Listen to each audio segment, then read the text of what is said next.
Welcome to Wisdom for the Wilderness, a podcast from the pastors of Overland Church, where we talk about Bible, theology, cultural issues, life issues.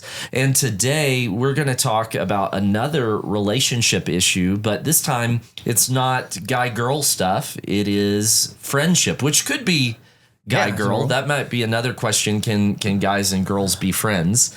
But we're talking about friendship, not relationships in terms of romantic relationships. Yep. So let me ask you a question right off the bat. Okay. How many friends do you have in this world? Oh, goodness. I mean, that gets down to like, what do you define as a friend? Isn't that a good question? Yeah. So probably if I talked about like real friends, it might be a dozen, maybe. A dozen men around the world that I would call like real friends that I check in on, or they check in on me regularly. Well, I checked today, and I have 3,000 friends on Facebook. 3,000? Wow. And 308 friend requests that I haven't responded to. You are very popular, Mike. I've got all these friends. Isn't that interesting how in our digital age, we've got people that we consider friends that we've never met in person. It's so funny on your birthday, right? Yeah. When I used to be on Facebook, all the people that would wish you a happy birthday that you hadn't heard from since middle school, and all of a sudden they come out of the woodwork to wish you happy birthday, and then like people you actually know don't even know it's your birthday. Yeah. So we live in this world that's like really connected that leaves a lot of people really lonely. And that's a lot of why I want to talk about friendship today, because I believe that we were made to live in relationship. Right. And we're made for good friendship. Absolutely. You know, the Bible talks about good friendship a lot. Yeah. And here's Ecclesiastes 4:9-12. Two are better than one, because they have a good reward for their toil. For if they fall, one will lift up his fellow, but woe to him who is alone when he falls and has not another to lift him up. Again, if two lie together, they keep warm, but how can one keep warm alone? Yeah. And though a man might prevail against one who is alone, two will withstand him, and a threefold cord is not quickly broken. And man, there's a lot that we can say from those verses, but two are better than one. That's right.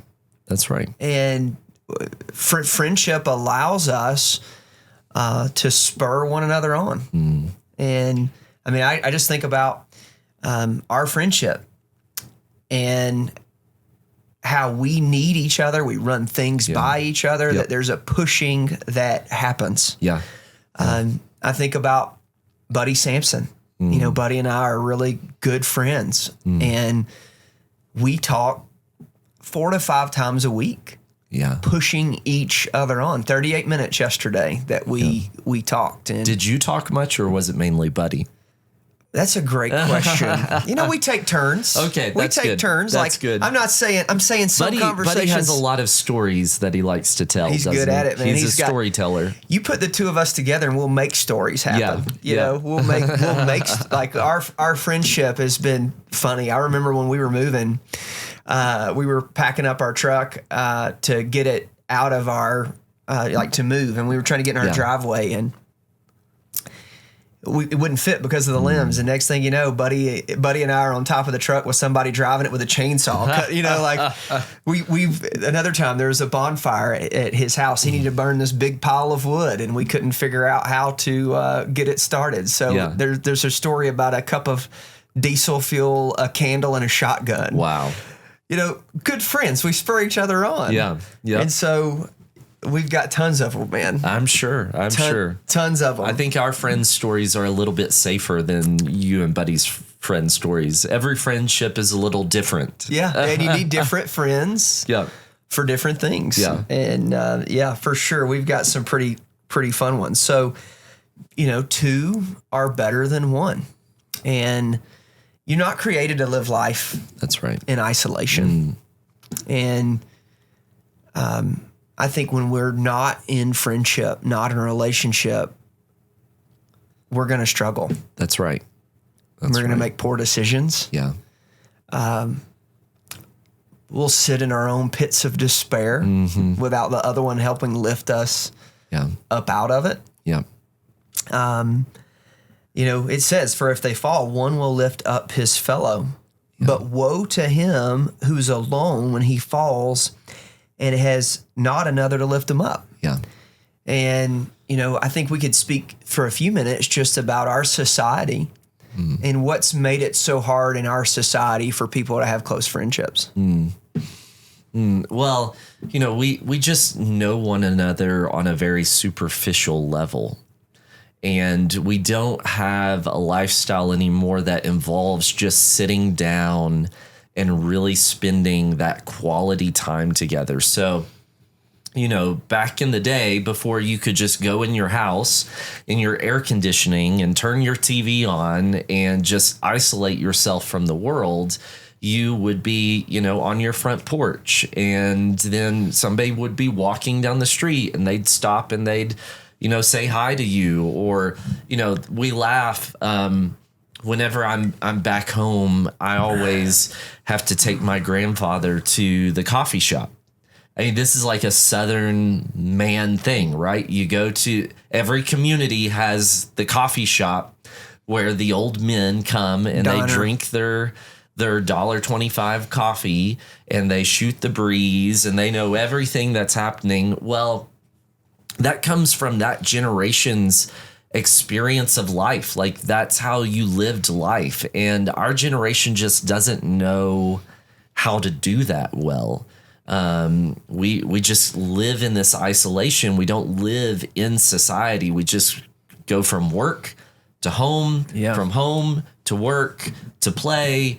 And we don't have those just kind of forcing us into those slow down moments that previous generations had. Yeah. Garage doors. Yeah. You open up your garage door and you pull inside. And so, I have a lot of neighbors who are hard to meet. And I see them live in isolation. Nobody ever comes over. Yeah. They hardly ever leave. Yeah. They're not. There's no real level of hospitableness. Where they're hosting, and yet I think it's a desire that most people have. Yeah. Most people want to have friends. Yeah. But yet it's hard for somebody. I know. This was a huge worry for me shepherding through 2020 and through COVID, because we already live in a society that's this independent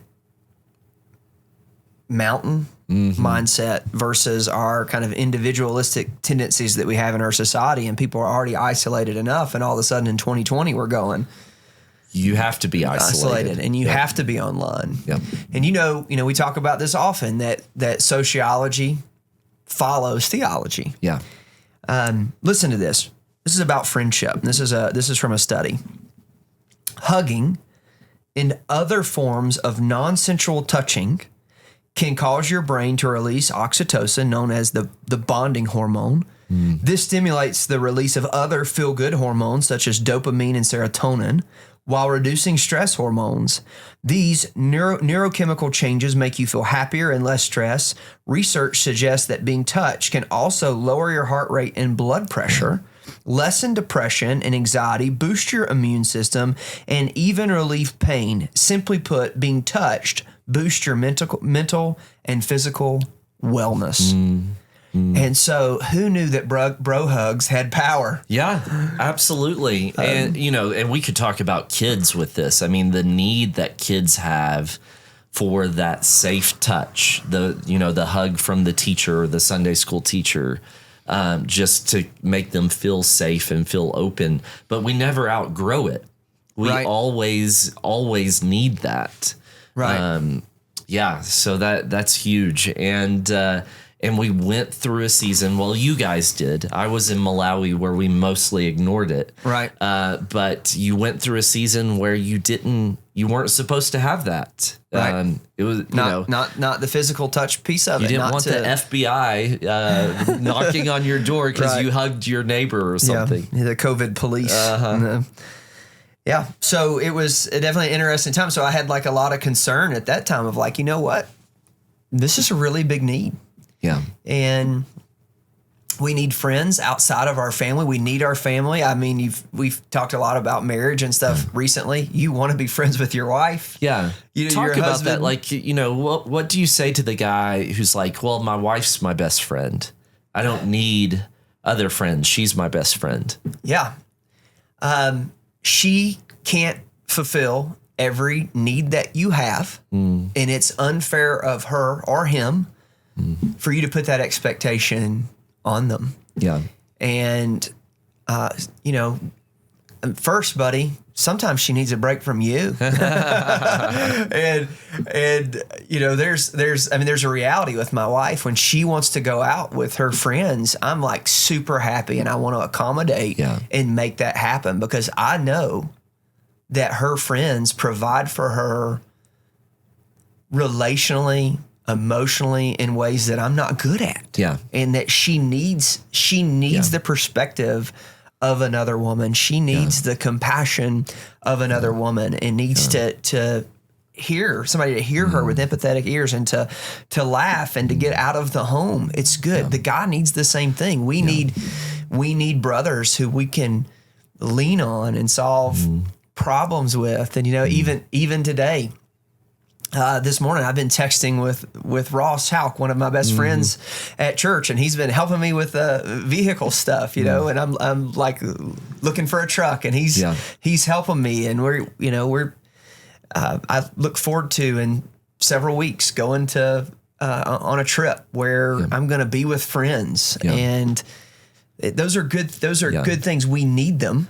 Outside of the spouse. Going back to the Ecclesiastes thing, the strength that comes from being together. Well, with your wife, you're always going through things together, right? Yeah. So there are certain times that she can't provide what you need because you're in it together, and you need somebody that's outside of what you're in to give you what you need. So, just Stacy and I, an example, we have a son with special needs, and sometimes we're both frustrated. Yeah. Because that's our life together. But to talk to someone on the outside, who isn't going through the same thing, that can strengthen me to have that ear, rather than having to talk to her about it when she doesn't want to hear it because it's her life too.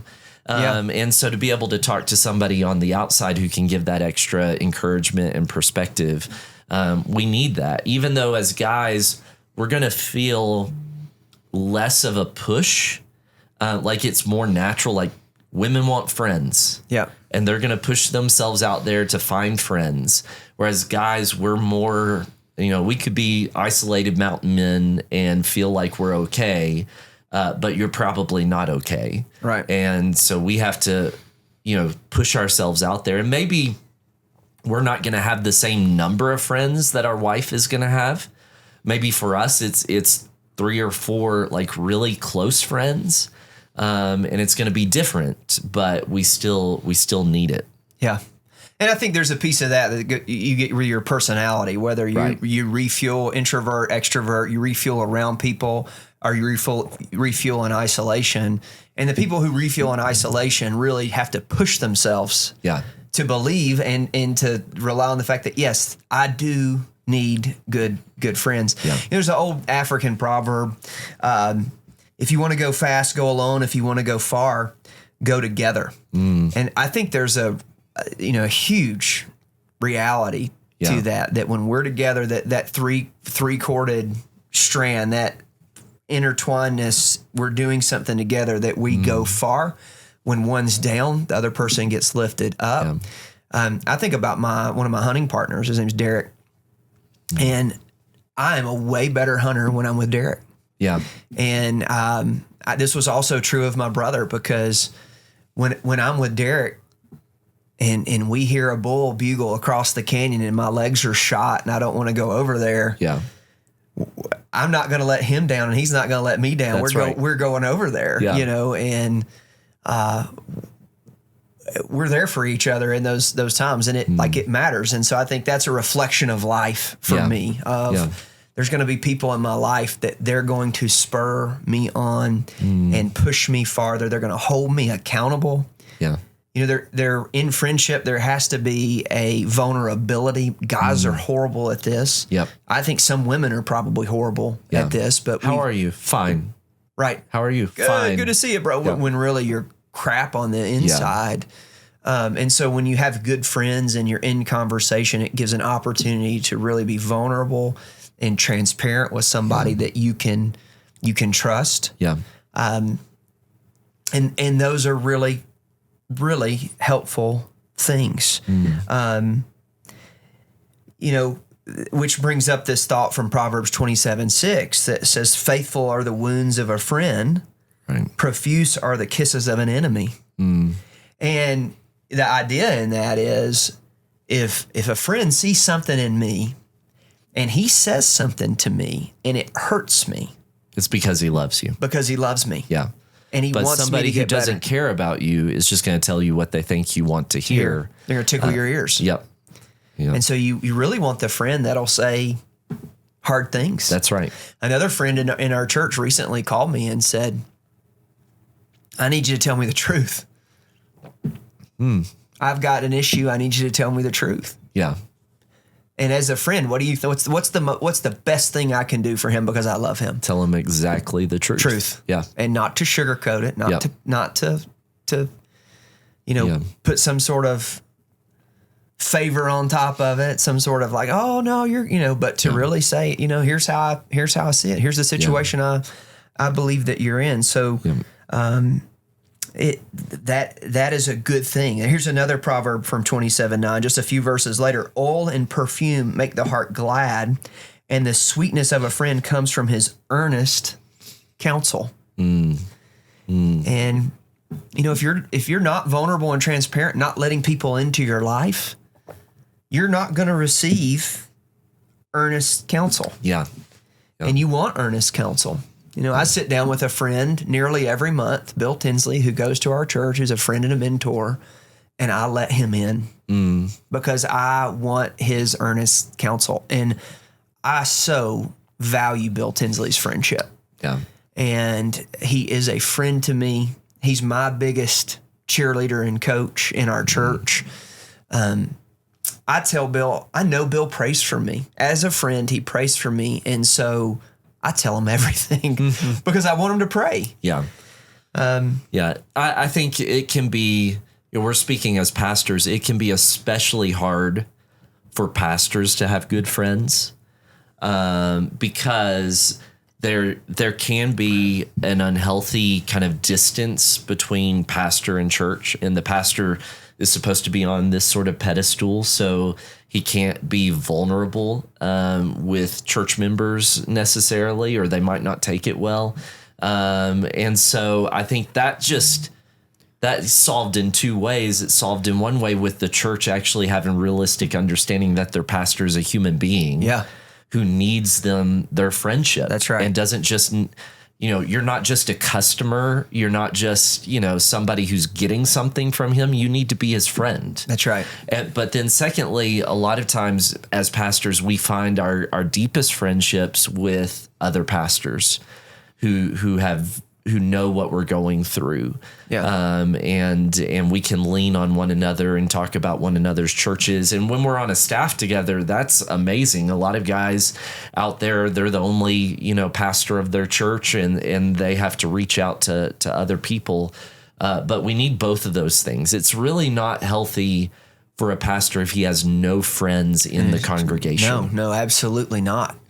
No. And I don't want to pastor a church where my friends aren't. And, I've been saying in recent years, life's too short not to work with your friends. Yeah. And at Buck Run, I worked with dear friends, but when I got out here and for Buddy and I to be in this together, and Yeah. It just became a lot of fun. And I was like, oh, this can be a lot of fun. Yeah. And so then I started trying to hire my friends. And so it's fun. It's fun to do things together with your friends and to spur one another on, which brings on another verse in Proverbs 27:17. As iron sharpens iron, one man sharpens another. Yeah. And so good friendships, are they fun? Yeah. Yeah. Are you going to have fun? Yeah. But should you sharpen one another? Yeah. Yeah. And as I say that, what are some ways that you think of in good friendships that you sharpen one another? Yeah. Yeah. So, I mean, sometimes it's just a matter of just talking and seeing where the conversation leads and what comes up. And as those things come up, then you speak into them.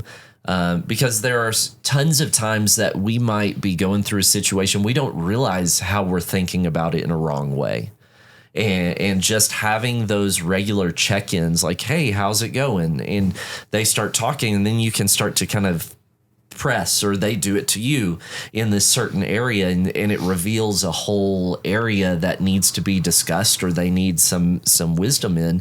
And so it doesn't have to be like wait till the crisis comes. Right. So that's the benefit of having certain friends that you have regular conversations that have no agenda to them, is that they're going to see things before you necessarily see them. Yeah. Last week you spoke about some guys in your PhD cohort that are friends, and how just they're so sharp. Yeah. And they're working hard, and that caused you to work hard. It spurred you on. Yeah. Yeah. And so, man, I think that's really important. Like, you want friends that make you better. That's right. That's right. Yeah. And I think of also hunting. My grandfather is one of my best friends, and he always took me hunting, and in the East, that means sitting in a deer stand at 25 degrees, freezing your butt off. Can I say butt on this podcast? You just did. Okay. And even when I was 12 years old, I would sit there for 4 or 5 hours, and I would not complain because I was not going to let him down. Yeah. And that's just, that's the nature, especially of male friendship, is that you're going to be more of a man when you have one another holding you to a higher standard than you would hold yourself to. Yeah, which brings up another thing that you just said. Your grandpa, someone a lot older than you, is one of your best friends. And so multi-generational friendship is also important. I mentioned Bill Tinsley. Bill Tinsley, he could be my dad. My dad, I don't think he could be my grandfather, but he could be my dad. I've got Dusty Rhodes, who is a dear friend and could be my dad. Yeah. I've got a friend named Bill Cochran, who he's got a child a year older than me and a year younger than me. But, I would tell you, Dusty Rhodes is one of my best friends. If I could, you could say, hey, you can't spend time with Jennifer. You get to spend time with, you get to pick between 5 people on the planet. I'm picking Dusty, and we're going to have fun. Yeah. And we're going to have fun. We're going to laugh. We're going to, I can always count on him. He's reliable. And so I would say this to folks of make friends from a different generation. Yeah.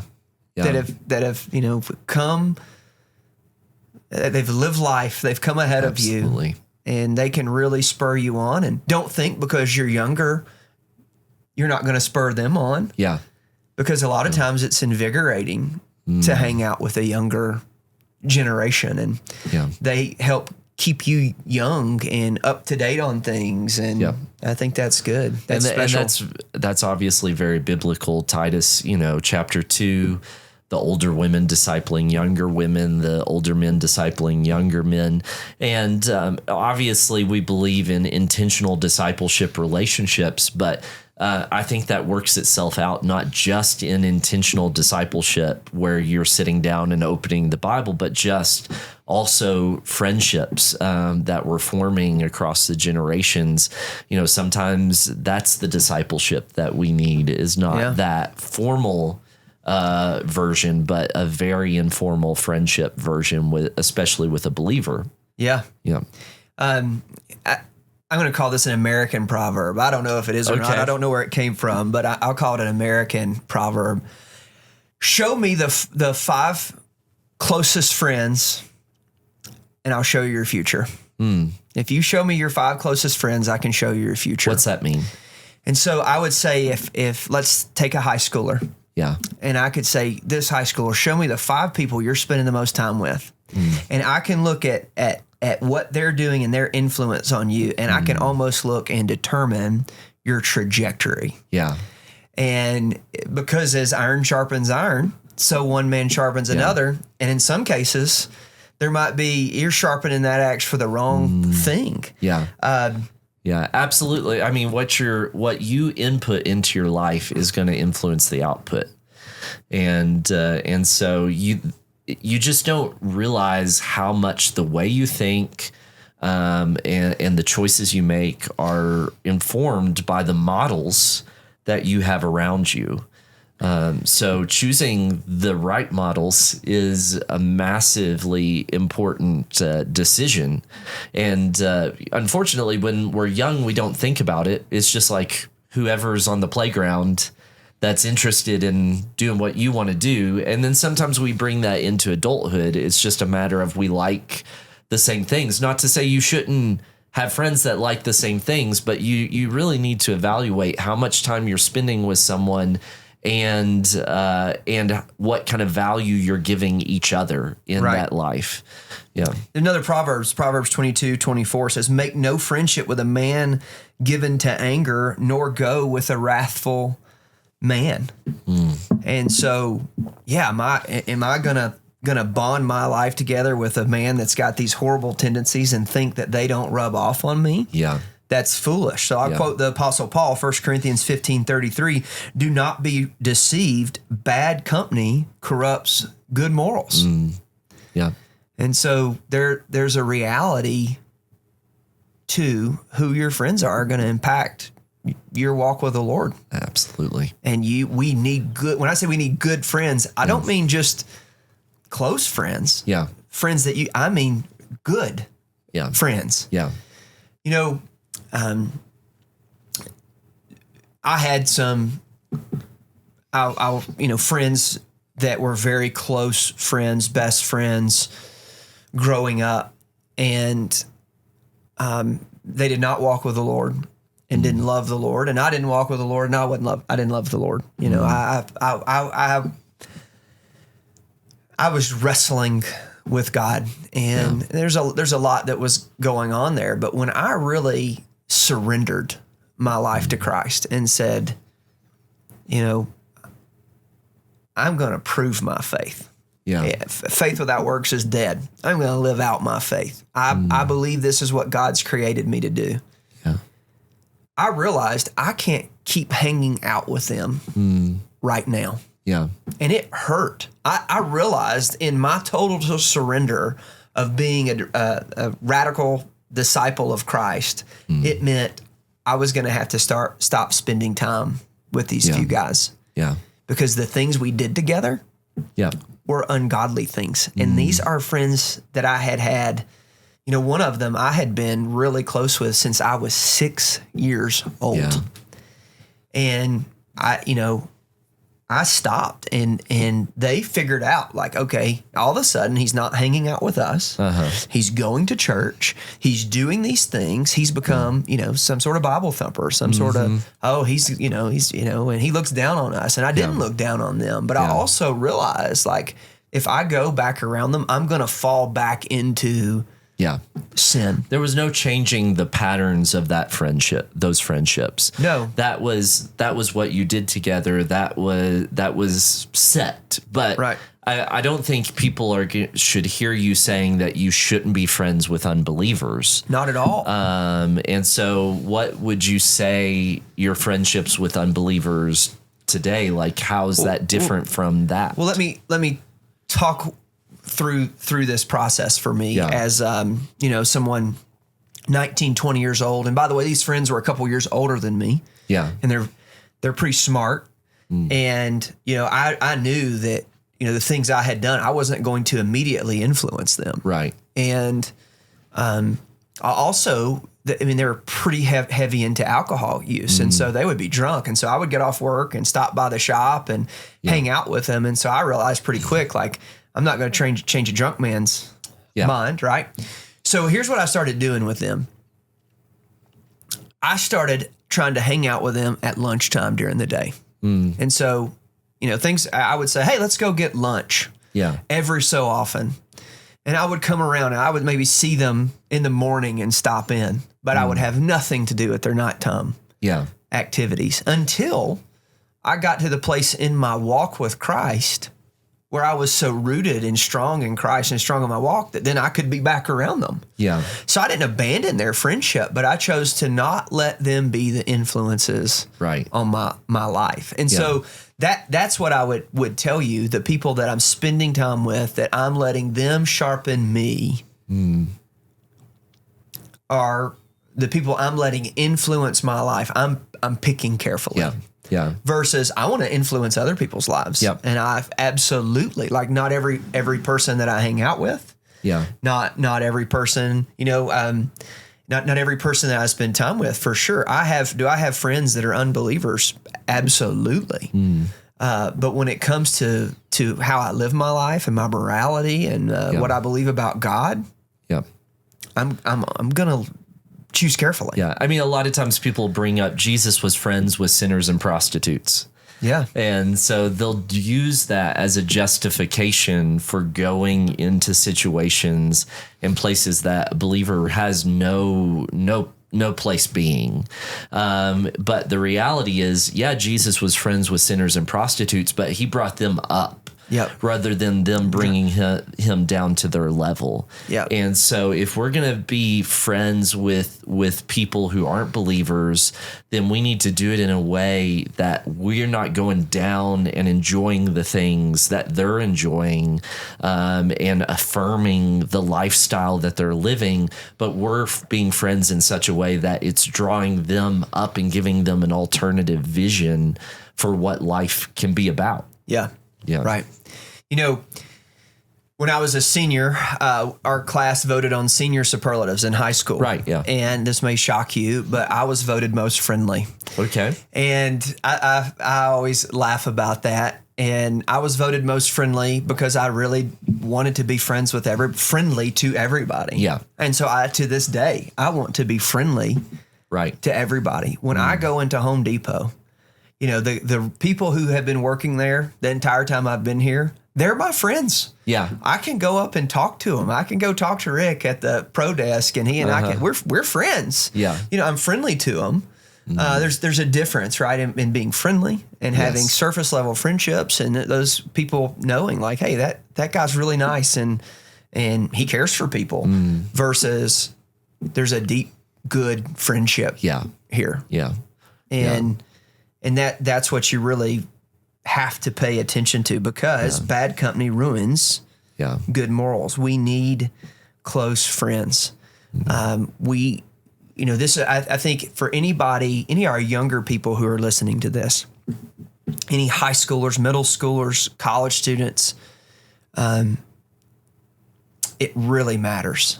Right. And you need to really evaluate, do I want to be like these people? Because whether or not you know it, or if you're spending time with them, they really are having quite an influence on you. You want to impress your friends, and that never changes. But in middle school and high school especially, you have a tendency just to be friends with the people who are around. Yep. And the way to impress them is to do the bad things that they're doing. But still, you don't outgrow that. So when you have good, godly friends, you want to impress them. You don't want to let them down. And they're actually bringing you up. Yeah. Because, I don't want you to look at me and be disappointed in something that I've done. And so I have that, like, beyond just knowing God, I want to please him. I also want to please my godly friends. Right. And so there's that accountability and push in your life that you're going to have one way or another. Right. Yeah. Yeah. I think a lot of young folks, you have these friends around you, and you hear their ideas, you hear the things that they say, and you go, oh yeah, and there's like a group think that can come with your friendship. And if those people aren't using biblical wisdom, a godly wisdom, using a right worldview, then your thought processes will be corrupted. And nothing's new under the sun. Every bit of folly that we're messing with today has been done. But if you look around the world, there's a whole lot of folly. You're going to have friends that are saying some stuff that Satan will use to kill, steal, and destroy, to destroy your life. They will affirm sins because the world affirms those sins that Satan has put those sins in the world to destroy. And so, especially when we start talking about sexuality and gender these days, but then you want to put in alcohol abuse and drugs and your path in life. You want friends who are spurring you on and pushing you the right direction. So let's move now to maybe a practical piece of this where how does one make friends? How does one make friends? And I think we have to think about like different life stages because we have a lot of college students in our church. And it is easier to make friends in college probably because all of a sudden you're put into an environment where you're going to classes with mechanical engineers. And because you're all of a sudden you love mechanics, you love engineering, you love math, and all of a sudden you've got people around that love math too. Friendship often happens when two people get together and they start talking and they go, me too. And it's like, oh, you like football? Me too. And that's where friendship is born. So, for you are in a season where you've got a lot of opportunity to make friends, but that's not always going to be the case. You mentioned middle school and high school. It's about the people you're around. It's about the people, you don't have a lot of choice in that as much. For me growing up, I had, my closest friend was a quarter mile away up a dirt road. The second closest friend, Zach Hammond, so dear brother, still love him, still talk to him via text and on the phone quite a bit to this day.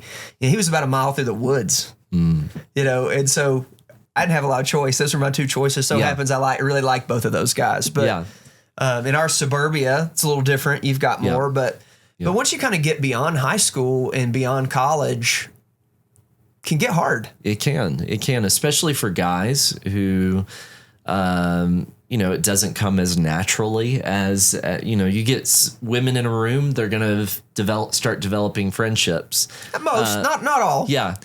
Not all for sure. But it takes guys are harder. It is harder, and some women it is harder as well to get even beyond that kind of surface level version of being friendly into actual friendship. I think of one of my kids that feels like I won't even say him or her feels like they don't have good friends. And it's because they expect that the friendship is going to go from 0 to 100 in like a few days. And because it's not like this deep sharing heart to heart yet, they feel like they don't have friends. And I've had to coach this particular child into, that takes time. It takes investment. It takes doing things together, and you'll get there. But you have to have that investment period before you get to the depth of friendship that you're looking for. So that investment period, obviously, you have to intentionally do it. It's not often that you're going to be, especially, when you're in your 30s, 40s, or 50s, you're going to be in a situation where it just happens easily or naturally. Right. You're going to have to prioritize investing in this friendship to get it down the road to where you have what you're really needing from it. Right. there takes a level of intentionality. And so I would say first, and when we're talking about intentionality in friendship, is put yourself in a position to be around people in order to make friends. And don't wait for the friend to make you. Yes. I'm going to make friends wherever I go. Yeah. Because I have this mentality, and I always have. I don't wait for people to befriend me. Yeah. I befriend them. Yeah. And because I'm willing to put myself out there, which often means I'm willing to look like a fool. Because I'm willing to look like a fool, I'm able to make friends. They're like, okay, this guy might be a little nutty, but it's fun. Yeah. You know? He wants to talk to me. He wants to talk to me. I'll talk to him back. So don't wait on the friend to make you. I often watch people come into church, and they come and they sit in the aisle, typically towards the back, and they sit there scared to death that someone's going to talk to them. Yep. But I almost guarantee you they're lonely and they want friends. Yes. So even your body language says, hey, I want to make friends. Like I can think of people who've come to our church and their body language, they're up. They're not just sitting, they're talking. They're when somebody, hey, welcome to Overland, they might stick out their hand and say, I'm so-and-so. And then they get connected. And next thing you know, they've got a ton of friends in the church. Yep. But there's other people who are going to come to church and they're going to sit there looking like, please don't talk to me, is what they're putting out. Yes. And I think on the inside, that's not why they're there. Yeah. They want to be talked to. Yeah. And so the effort you put forth matters. Absolutely. It matters. So intentionality, be the person who's willing to make friends, to put yourself out there, invite people to go do things. Yeah. Yeah. Yeah. And it doesn't have to be special things. It can be things you're already going to do anyways, but you want to have somebody else come along. Yeah. You know, and that it doesn't necessarily mean if you have a family, leaving your family behind. It could be your family's going to go do this. You invite their family to go do it together. And that's another opportunity, or you were going to do that anyways, but you bring them along and you create the atmosphere for friendships to develop. Yeah. You know, I think about our college students and watching maybe a college student come in by themselves. It's like super easy for the college students to say, hey, we're all going out to eat after church. Would you like to go with us? And that's very little effort. And you're bringing them along all of a sudden in a group of friends to where they can have belonging.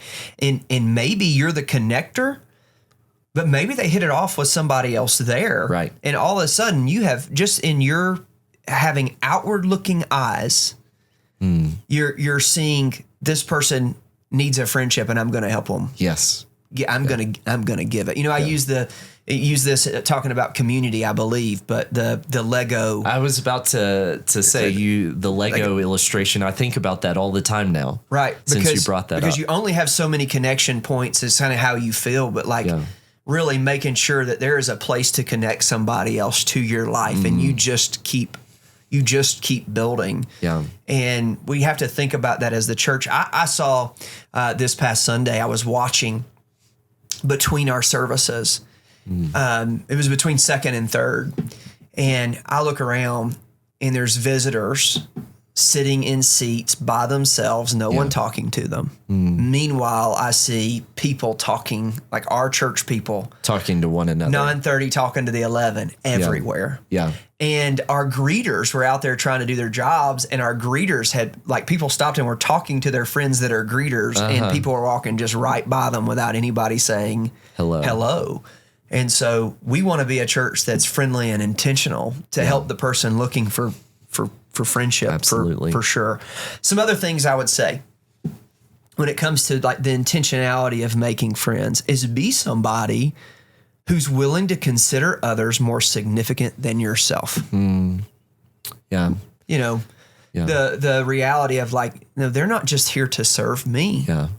I'm here to serve them. I want to be the type of friend that serves others. Yeah. I think we see this clearly in probably the biggest example of friendship in the Bible, which is David and Jonathan, right? Yeah. I mean, it's really remarkable that Jonathan is the friend to David that he is, because David, like, it's no secret, David has been anointed as the king that's going to replace Saul. So that means he's taking his place. He's taking Jonathan's place.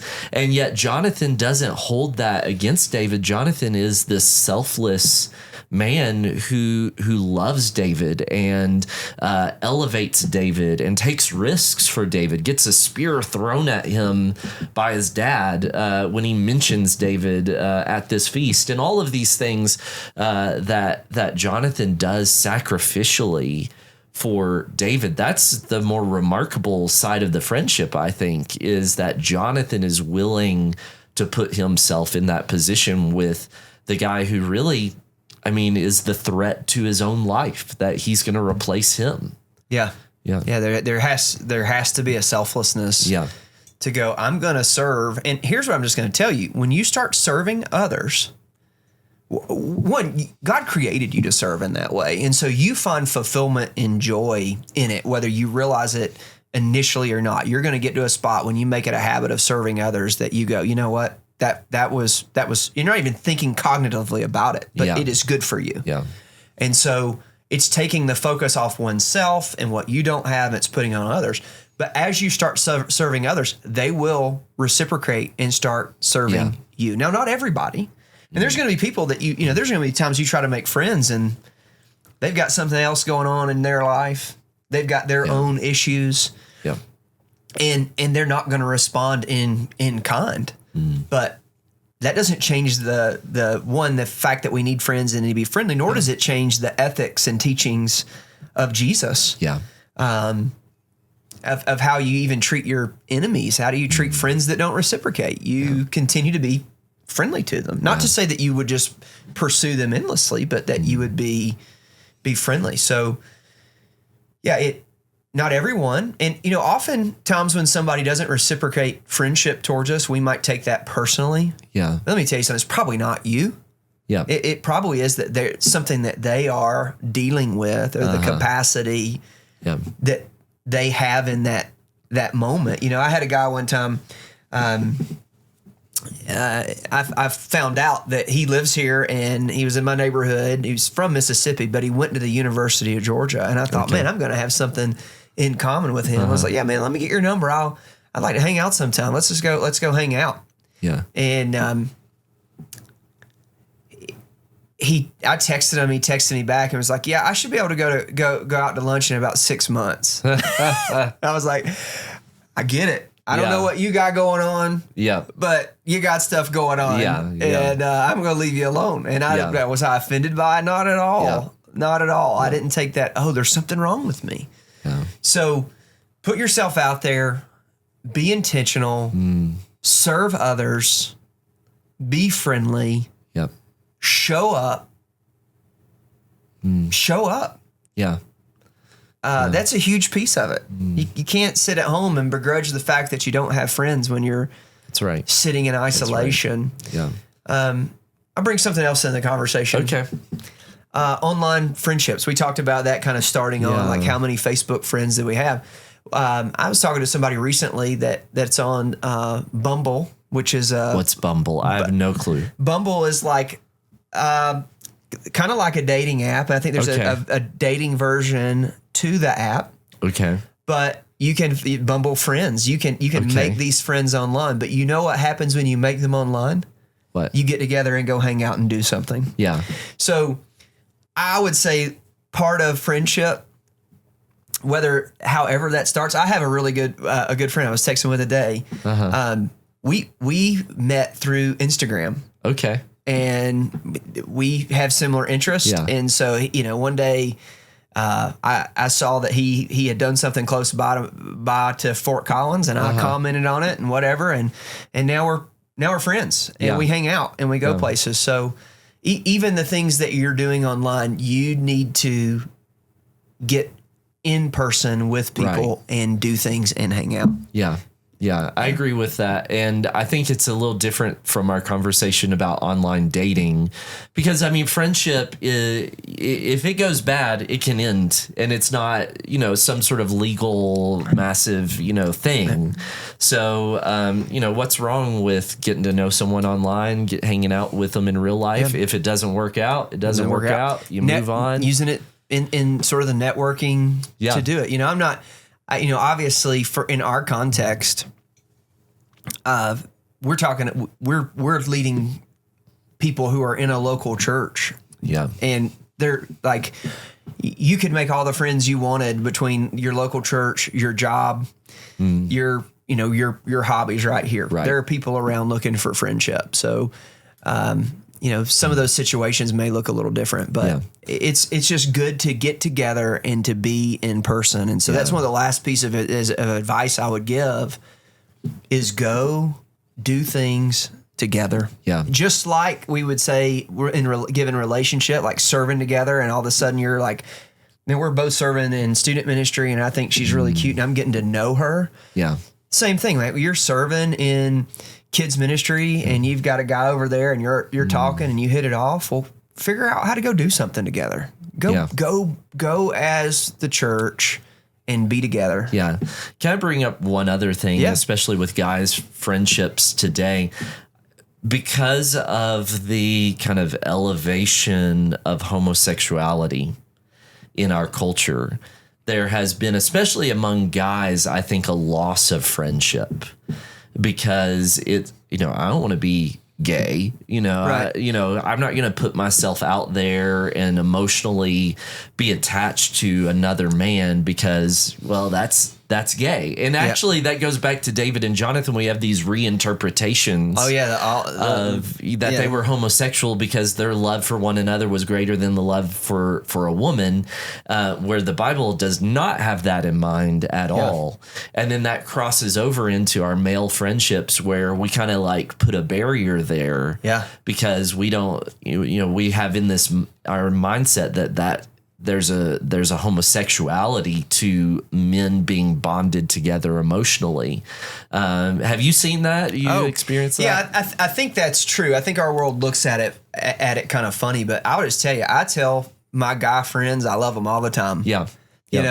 Probably every time Buddy and I hang up. Now, it's not the same way I'd say, Jennifer, I love you, but I almost say, love you, buddy. I'll talk to you later. I mean, we would almost always say that because there's a real bond and affection of love. And we do not need to let the world's corruption and perverting of what God said is good absolutely. keep us from his good. Yeah. And so that's an excellent point that you bring up. And I'm glad that you did. Obviously, especially in college, I think college guys can take it too far, and you have some weird stuff. Don't be weird. Don't be touching each other and slapping each other in ways that you shouldn't. That's more of the confusion. Like we don't know how to express manly, masculine emotion and affection for one another. And so what sometimes college guys will pretend to be gay because they're trying to express that. But they don't have the verbiage for it or the capacity for it. And so I'd say, don't rob homosexuality of certain things to try to express what ought to be normal heterosexual masculine friendship. Right. That's really immature. So, stop it, guys. Right. I remember being in college and, slapping each other on the butt and joking in that way. And I think it was really dumb. And I think there were ways that we could express affection for one another that was heterosexual and masculine and healthy and deep in a mature way. So, anyways, that's a soapbox. That's a really, really good point that biblical masculinity, which, man, that would be biblical masculinity and biblical femininity. Those would be two great topics to tackle it sometimes, because if we've let the world redefine what masculinity is, then we'll let the world redefine what our masculine friendship should be. And the same thing would be true with the feminine, like for females. And so I think having a good understanding of what that means would maybe be a pretty key conversation to have down the road.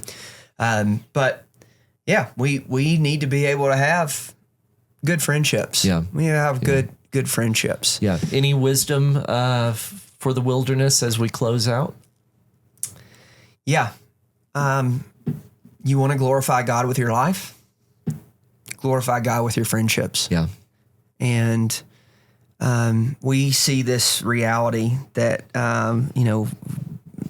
definition of love is that a man would lay down his life for his friend. Jesus is obviously the great example of that.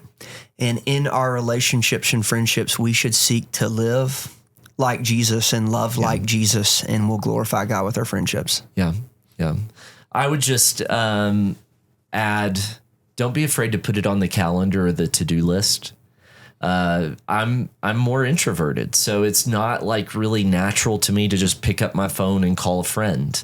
And so I do have to plan it, and I have to put it on my schedule that I'm going to call this friend that I've been meaning to connect with, and then I do it. So don't feel like just because you have to kind of formalize that in your life to get it done, that makes it less authentic. Just some of us, that's our personality, and we've got to lean into it and make it a priority, or it's not going to be a priority. Yeah. Yeah. Very good. Well, thank you for tuning in to Wisdom for the Wilderness. I hope that you like or subscribe or share whatever platform that you are listening or watching on. And hopefully we'll come back next time with another great topic that will be a blessing to you and to others. God bless.